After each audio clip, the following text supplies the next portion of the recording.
Pues no, no me esperaba el éxito, nadie se esperaba el éxito, en realidad, o sea, creo que ha sido una sorpresa para todos, para la editorial, para Ignacio Gómez de Liaño, que es en cierto modo el padre putativo de este libro, director de la colección de ensayo de Siruela, que fue quien me pidió que lo escribiera, que me ha acompañado durante todo el proceso.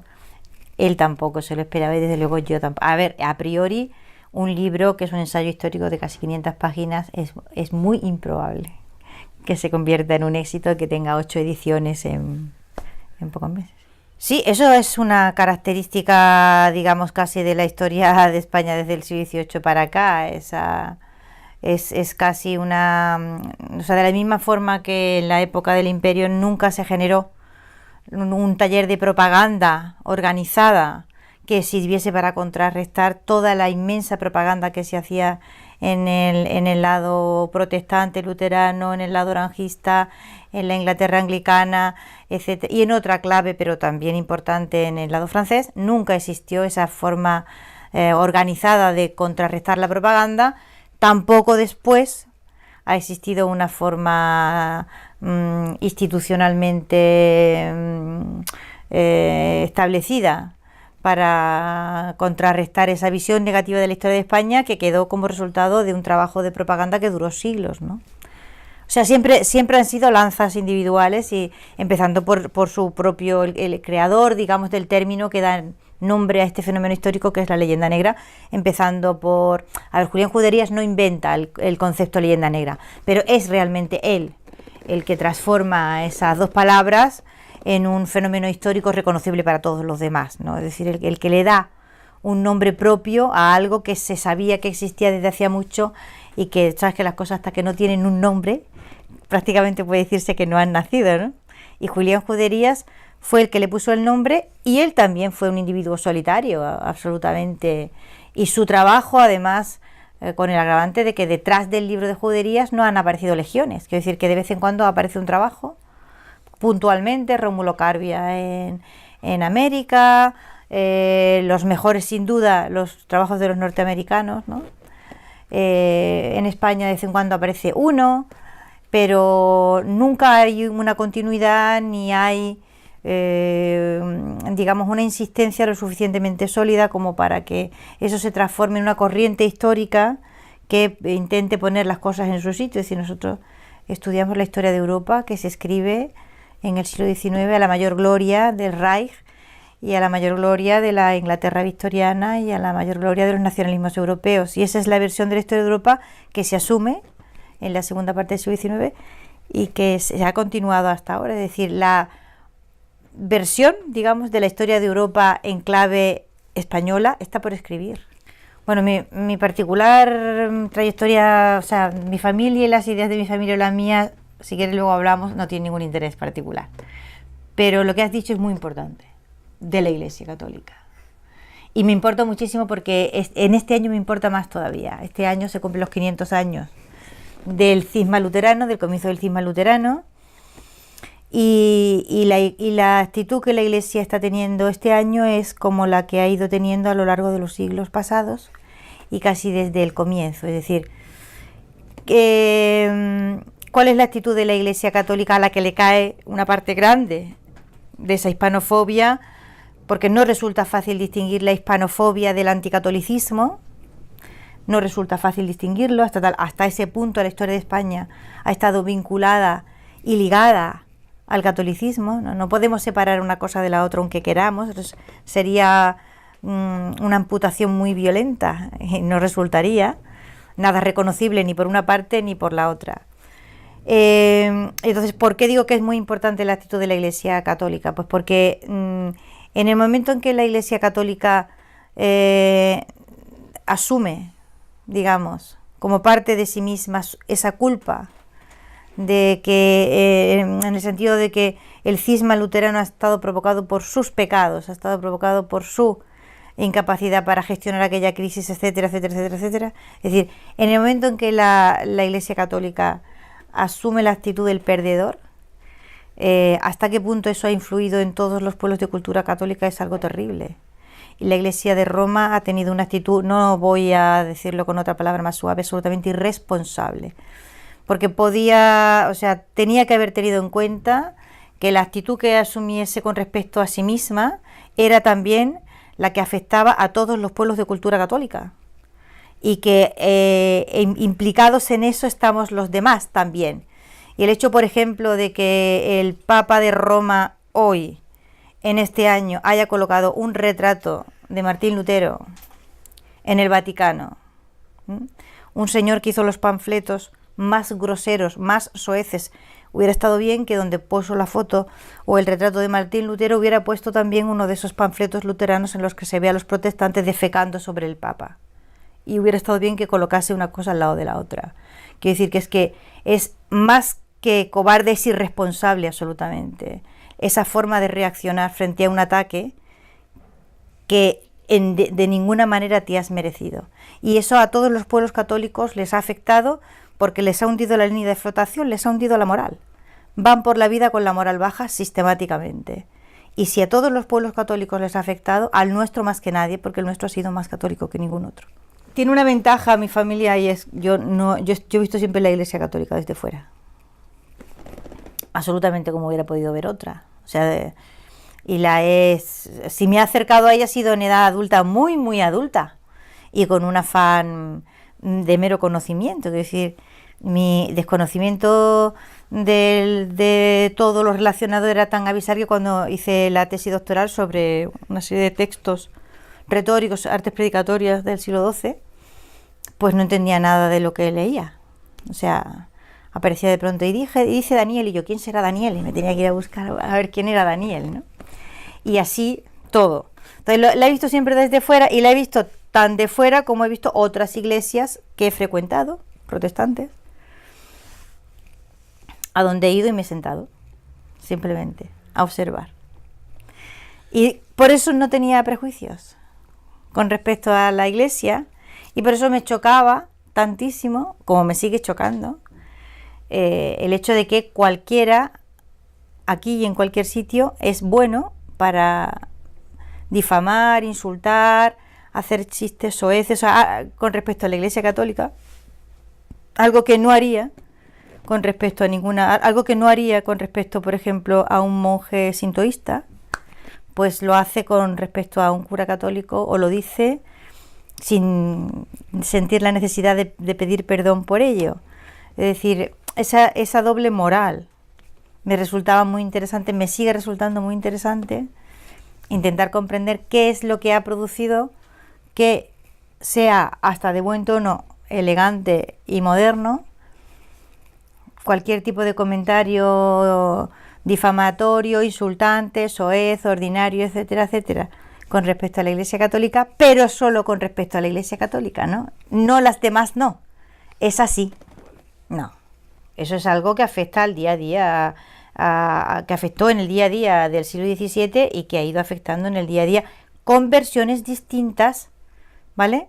Y acomodadas al paso del tiempo. Es decir, no es lo mismo lo que se decía de España en el siglo XVII que lo que luego la Ilustración francesa va a decir, o la versión del liberalismo. Es decir, una vez que España como gran imperio, como último gran imperio, digamos, mediterráneo en el occidente, es que los españoles acumulan sobre sí, o ese imperio acumuló sobre sí varias circunstancias históricas muy difíciles de gestionar, ¿no? Y una de ellas es el hecho, que no solemos pensarlo mucho, es que los españoles son los últimos hombres del sur que mandan en Europa. Desde que los españoles dejaron de mandar, ya no ha vuelto a haber otro pueblo del sur que lidere el occidente. Todos los pueblos que han liderado el occidente desde entonces son pueblos del norte.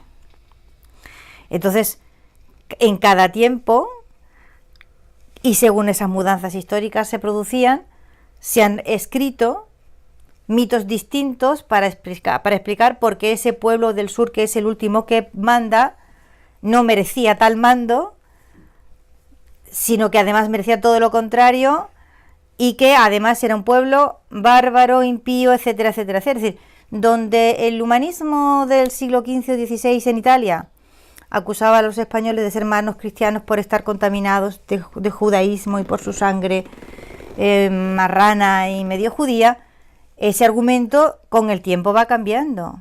Entonces, en la época de las guerras de religión, los españoles son los hijos del anticristo, los hijos del demonio, los demonios del mediodía, etcétera. Esa clave ya no sirve en el siglo XVIII. ¿Cómo iba a decir esta gente descreída lo de los hijos del demonio? Eso ya no pegaba. Ese argumento era coherente en la atmósfera apocalíptica luterana, pero no es coherente en el salón con la peluca. Entonces hay que darle un pequeño cambio al malo de la película. Ya no es el demonio, ya ahora ¿qué es? Pues es un ignorante y es un atrasado y es un anti ilustrado o ilustrado, un individuo llega el siglo XIX y la ilustración y llega el liberalismo. Y ahora ya, claro, tampoco vamos a volver a la sangre demoníaca, vamos a la moda del siglo XIX. ¿Cuál es la del siglo XIX? Fracaso económico. Esta gente no sabe gestionar la economía y se han hundido económicamente por ese motivo, porque no saben gestionar la economía, seguro. Y cada tiempo genera, digamos, una versión distinta de ese malo, es muy interesante, cambiándole el ropaje y según su propia versión de cuál es lo malo, ¿no? Porque es confortable, es confortable, es confortable. Es decir, cuando uno encuentra la explicación ya fabricada, ¿para qué te vas a poner a cuestionarla y darte tantos trabajos como me ha costado a mí escribir ese libro? ¿Entiendes? ¿Para qué? Si ya está ahí la explicación, no tienes que ir más allá, no tienes que tomarte la enorme molestia de hacer la travesía de desierto, de la ley del silencio y de el trabajo de descreerte toda la gran historiografía europea, etcétera, etcétera, y poner en cuestión absolutamente todos los conocimientos que has adquirido, todos, sin creerte nada, para intentar reconstruir todo desde atrás y desde una perspectiva diferente. O sea, ¿por qué vamos a explicar que la narrativa de ficción apareció tarde en América? Sino porque había la Inquisición y la tenía prohibida, pero hombre de Dios, prohibida estaba antes, prohibida estaba también en los tiempos del Lazarillo de Tormes. Prohibida estaba... ¿Eso impidió el desarrollo de la novela en España? Parece ser que no fue a nacer Alemania, ¿no? Entonces, es que hay cosas que es pura reducción al absurdo. Yo creo que una de las razones por las que el libro ha tenido éxito es porque la mayor parte de los argumentos es una reducción al absurdo de la argumentación. Es decir, no costaba mucho llegar a hacerle así a la cortina y ver lo que había detrás. No costaba mucho averiguar quién era Bocanegra en la novela de Pérez Reverte, para averiguar que era un santo varón.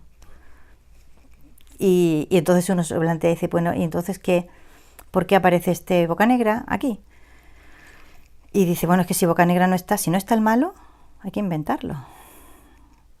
¿Tú sabes el problema que da inventar el malo? Y lo fácil que es que el malo ya existe y ya está creado. Así que solamente tienes que utilizarlo. Le cambias el sombrero, le maquillas un poco, te sirve. ¿Es fácil o no? Vamos a ver, estas cosas, decir soy partidario, soy contrario, hay cosas, esto es como respirar. Si usted es partidario de respirar, pues yo no sé cómo se gestiona la vida sin respirar. Los imperios existen, ¿de acuerdo? Han existido a lo largo de toda la historia de la humanidad, casi desde la sedentarización de la especie. Los imperios existen. Y entonces, ¿por qué no estudiamos esto que existe? A ver, ¿por qué nuestros antepasados y por qué nuestra especie se esfuerza? Porque es esfuerzo en construir estas unidades políticas y administrativas tan grandes, tan difíciles de manejar. ¿No estamos mejor en la horda? ¿En la tribu? ¿En la aldea? Oye, pues fíjate que resulta que año tras año, década, siglo tras siglo y en cualquier parte del planeta el ser humano construye imperios. Se le vienen abajo y construye otros. Y es un gran misterio, ¿no? Ese esfuerzo adicional, colectivo, enorme. ¿Por qué? ¿Por qué lo hace el ser humano? ¿Porque es tonto de nacimiento y no se le ocurre otra cosa mejor que... A lo mejor tenía razón Pascal cuando decía aquello de todos los problemas le vienen al ser humano de no saberse estar en su habitación. A lo mejor teníamos que estarnos todos en nuestra habitación. Pero está claro que el ser humano no ha tenido vocación para eso jamás. Se sale de la habitación. Se salió de África, colonizó continentes, o sea, moviéndonos por el planeta y guerreando, colisionando y generando unidades de convivencias grandes y pequeñas, pero siempre tendiendo a la mayor. Esto ha ocurrido siempre. A mí me interesa enormemente ese fenómeno extraordinario que son los imperios, porque son, digamos, los espacios de convivencia multiétnico, multirracial, multinacional más grande que hemos hecho, ¿no? De repente hay como un salto cualitativo y ves gente que tiene poco que ver entre sí, ¿no? ¡Pum! Sometidos a una regla común, conviviendo, manejándose en un espacio grandísimo de millones de kilómetros cuadrados. Y uno dice, caray, esto tendrá un interés, ¿no? ¿Por algo se hará o no? Que decir, yo no tengo las respuestas, pero tengo las preguntas. Tengo muchas preguntas. Me interesa enormemente ese fenómeno del imperio. Creo que la historia lo ha desdeñado por culpa de la imperiofobia. A lo largo del tiempo, pues por el simple hecho, si es que estamos todavía juzgando a los romanos, por Dios. ¿Cómo vamos a juzgar a los romanos? O sea, no podemos juzgar a los romanos, no podemos imaginar el mundo sin los romanos. No sabemos qué seríamos, quiénes seríamos, cómo estaríamos sin Roma. Entonces, ¿cómo vamos a juzgar ese hecho que es como el llevar zapatos? Está fuera de nuestro alcance, pero los estamos juzgando todavía. Y es bueno, ¿qué es lo que pasa? O sea, de los imperios que tienen de grande que cambian el mundo. El mundo siempre cambia cuando aparece un gran imperio. Y no podemos nunca comprender lo que hay después y lo que hay antes sin que esto, o sea, el imperio español existió, cambió el mundo. El imperio romano existió, cambió el mundo. Vamos a intentar comprenderlo, ¿no? Y saltar por encima de esos prejuicios catetos que a veces nos impiden, nos perdemos lo mejor. Los imperios es que están siempre muy ocupados haciendo caminos, yo creo, y levantando puentes. Y entonces, si se ocuparan de contrarrestar toda esa propaganda de los pueblos pequeños, ¿sabes?, que orbitan a su alrededor y que se dedican a eso porque no tienen otra cosa que hacer en realidad, o sea, porque ¿cómo van a expresar o desarrollar o manifestar su frustración, ¿no? ¿Usted cree que si los romanos se hubieran dedicado a contrarrestar toda la propaganda que salía del mundo alejandrino y de la corte de Mitrídates, les hubiera dado tiempo a tanta calzada romana, tanta ciudad, tantos foros, tanto derecho? Te están gestionando la realidad, ¿vale? Y quien se ocupa de gestionar la realidad de manera responsable normalmente no tiene tiempo para entretenerse en otras cosas, ¿no? Y es razonable que así sea. Quiero decir que... y por otra parte, bueno, ¿sabes?, es que hay probablemente hay también un componente trágico, ¿no? Eso que llamaban la hibris, ¿no? Los griegos, ¿no? O sea, es evidente que para afrontar ese tipo de tareas hay que estar muy subido de orgullo. Y al mismo tiempo, quien se encuentra en esa posición de predominio tiende a sentirse culpable.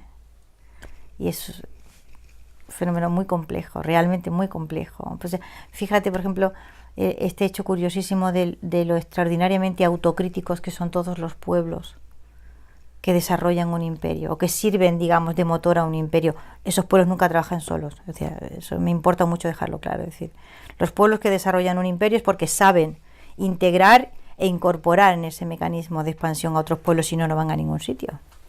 Eso se hunde en 50 años. Si son capaces de hacerlo, crecen. Y todos tienen esa característica de la crítica paranoica.